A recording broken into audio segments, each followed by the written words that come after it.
Good morning students.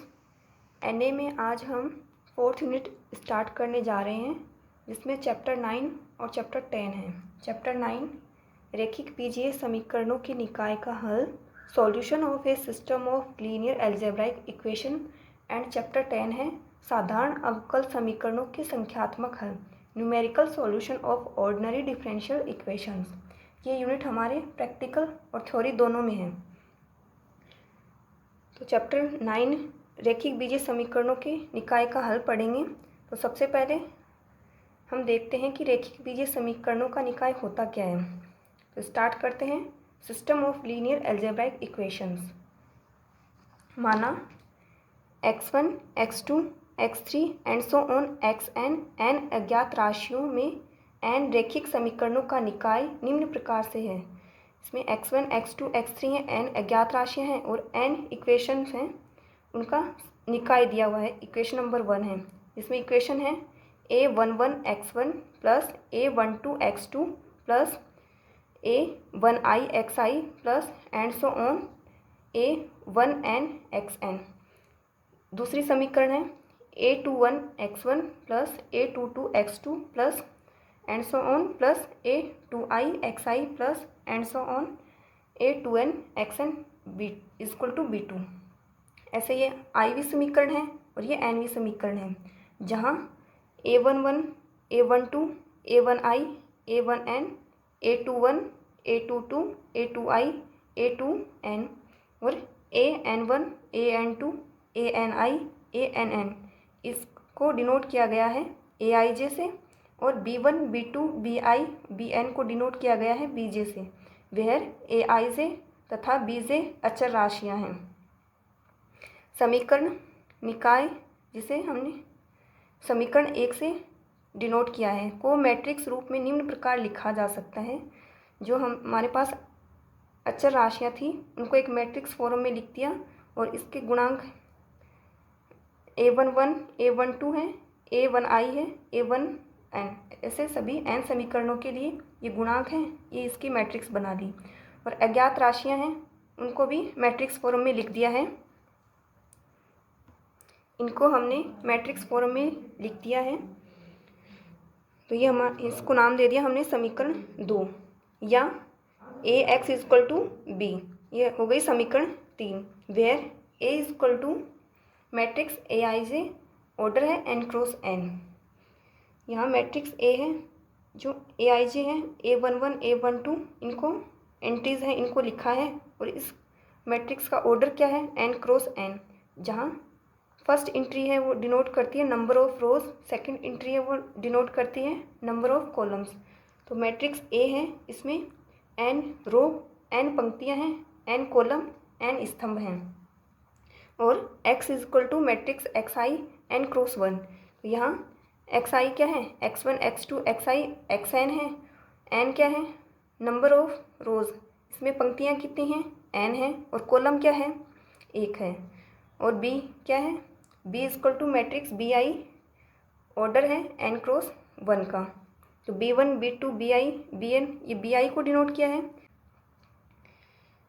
उपयुक्त समीकरण निकाय में यदि b इक्वल टू 0 मैट्रिक्स हो, तो समीकरण 3 है, उसमें b इक्वल टू 0 हो जाए तो निकाय समघात होमोजीनियस कहलाता है। और यदि b नॉट इक्वल टू 0, समीकरण 3 में b not equal to 0 matrix हो जाए तो ये निकाय क्या होगा, असमघात।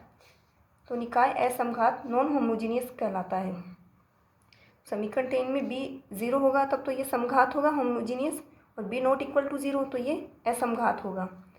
अज्ञात राशियों x1, x2 and so on xn के मानों का समुच्चय जो दिए हुए निकाय समीकरण 1, जो हमने समीकरण निकाय बनाया था n रैखिक समीकरणों का, कि सभी n समीकरणों को संतुष्ट करता है, तो निकाय का हल सॉल्यूशन ऑफ सिस्टम कहलाता है। जैसे हमारे पास कोई इक्वेशन रहती है तो उसके हम मूल निकालते हैं, तो वो मूल हैं वो उस इक्वेशन को सेटिस्फाई करते हैं। इसी प्रकार जिसमें x1, x2, xn अज्ञात राशि हैं समीकरण 1 में, इनके मान आएंगे वो इस समीकरण 1 को संतुष्ट करेंगे, तो इसको क्या बोलेंगे, निकाय का हल, सॉल्यूशन ऑफ सिस्टम। अब आगे कुछ हम इम्पोर्टेंट पॉइंट्स पढ़ते हैं। यदि असमघात निकाय, नॉन होमोजीनियस सिस्टम। असमघात निकाय क्या है, Ax इज टू बी है, उसमें b नॉट इक्वल टू 0 है, तब वो निकाय क्या कहलाएगा, असमघात निकाय। यदि असमघात निकाय का एक या एक से अधिक हल हो तो वह निकाय अविरोधी निकाय या संगत निकाय या कंसिस्टेंट सिस्टम कहलाता है। यदि असमघात निकाय का क्या है, एक या एक से अधिक हल हो जाएगा तब तो वो संगत निकाय कहलाएगा। अगर एक या एक से अधिक हल नहीं होगा, यानी कोई हल नहीं होगा, तो वह विरोधी निकाय, असंगत निकाय या इनकंसिस्टेंट सिस्टम कहलाएगा। नेक्स्ट पॉइंट है रैखिक समीकरणों का निकाय Ax इक्वल टू बी, जिसे हमने इक्वेशन 3 से डिनोट किया था, तो वो अविरोधी, संगत या कंसिस्टेंट होगा यदि और केवल यदि गुणांक मैट्रिक्स, जो हमने कोफिशिएंट मैट्रिक्स लिखी थी, A is equal to matrix Aij n cross n, उस गुणांक मैट्रिक्स A तथा संवर्धित मैट्रिक्स ऑगमेंटेड मैट्रिक्स A और B को मिला के जो मैट्रिक्स बनाई जाती है उसे संवर्धित मैट्रिक्स ऑगमेंटेड मैट्रिक्स कहते हैं, की कोटि समान हो। ये एक थ्योरम का स्टेटमेंट है, तो जिसे हमने डायरेक्ट लिख दिया है, rank of A is equal to rank of augmented matrix A and B। ये जो हम पॉइंट्स पढ़ रहे हैं ये CSIR नेट के लिए इम्पोर्टेंट हैं, जिन्हें हम लीनियर अलजेब्रा में पढ़ते हैं। नेक्स्ट हेडिंग है रैखिक समीकरणों के विभिन्न हल प्राप्त करने के लिए प्रतिबंध, condition for the various system solution of a linear system of equations. समीकरण 3 थी हमारी, Ax is equal to B, जिसको समीकरण निकाय को हमने मैट्रिक्स फॉर्म में लिखा है। इसमें फर्स्ट कंडीशन है यदि b is equal to 0 matrix तथा determinant of A is equal to 0। A हमारी कोफिशिएंट मैट्रिक्स है, गुणांक मैट्रिक्स है, उसका डिटर्मिनेंट निकालेंगे। अगर वो 0 आ रहा है और ये जो B है ये 0 मैट्रिक्स हो रही है, तब निकाय है, तो उसके सॉल्यूशन क्या होंगी वो देख रहे हैं। तब निकाय के तुच्छ हल, यानी कि ट्रिवियल सॉल्यूशन होता है जब x इज इक्वल टू 0 आ जाए, के साथ साथ अतुच्छ हल नॉन ट्रिवियल सॉल्यूशन भी होंगे। यदि ये कंडीशन है हमारी, यदि b इज इक्वल टू 0 रहेगा और determinant of A is equal to 0 रहेगा, तब निकाय है उसके ट्रिवियल सॉल्यूशन भी होंगे और नॉन ट्रिवियल सॉल्यूशन भी होंगे। सेकंड कंडीशन है यदि b is equal to 0 matrix तथा determinant of A not equal to 0, तब निकाय का केवल x इज इक्वल टू 0 जो ट्रिवियल सॉल्यूशन है वही होगा। और इस कंडीशन में क्या होगा, rank of A is equal to n रहेगी, जो मैट्रिक्स की रैंक है वो n के बराबर होगी। तो सेकंड कंडीशन, जब b इज इक्वल टू 0 हो रहा है और determinant of A not equal to 0 हो रहा है, तब हमें सिर्फ ट्रिवियल सॉल्यूशन मिलेगा, x is equal to 0 matrix मिलेगा। और इस स्थिति में क्या होगी, रैंक ऑफ A वो n के बराबर रहेगा। थर्ड कंडीशन है यदि b not equal to 0 matrix तथा determinant of A is equal to 0, और एक कंडीशन एक और ले रहे हैं हम, जब rank of A not equal to rank of augmented matrix A and B, तब क्या होगा, निकाय है वो असंगत होगा।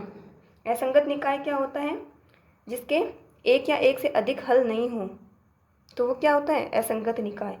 तब इस कंडीशन में क्या होगा, हमारा निकाय असंगत होगा और इसके कोई भी संभव हल नहीं होंगे, यानी कि हमें नो सॉल्यूशन मिलेगा। और इस स्थिति में क्या होगा, rank of A less than n रहेगी। ठीक है।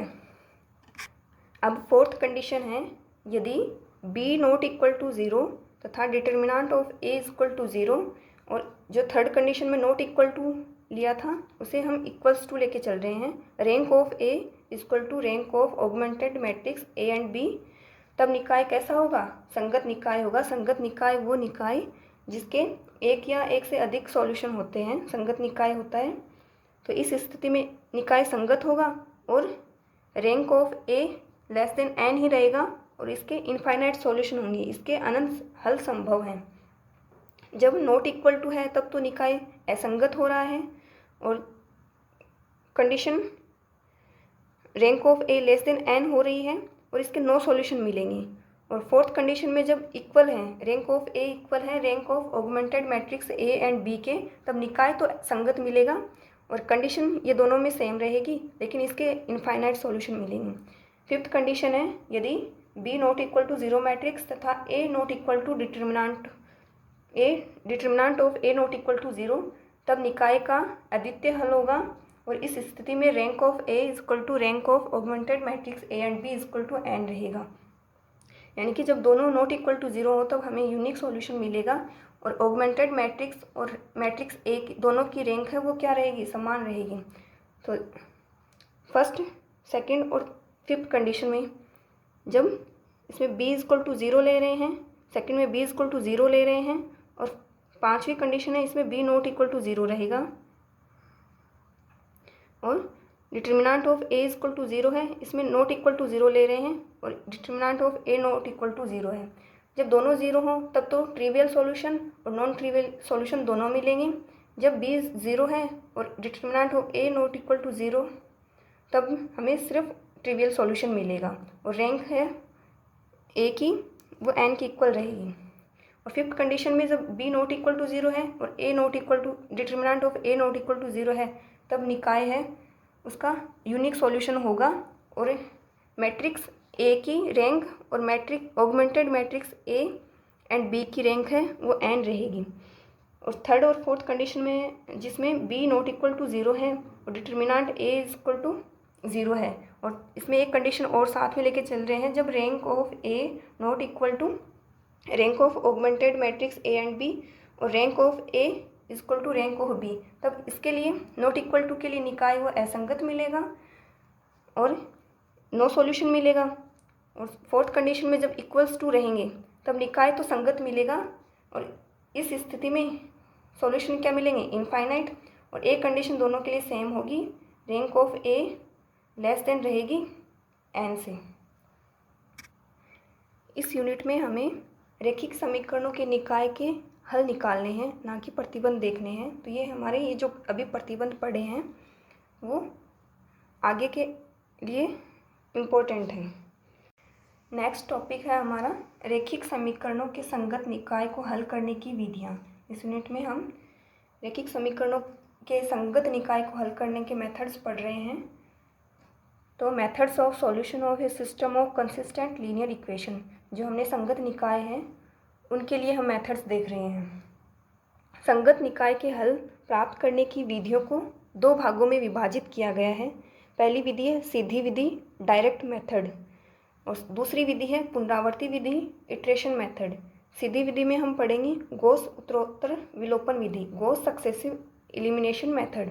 सेकंड है जो पुनरावर्ती विधि है उसमें दो मेथड्स पढ़ेंगे, जैकोबी विधि और गॉस सीडल विधि। आज की क्लास के लिए बस इतना ही। नेक्स्ट क्लास में हम गॉस उत्तरोत्तर विलोपन विधि पढ़ेंगे, गॉस सक्सेसिव एलिमिनेशन मेथड।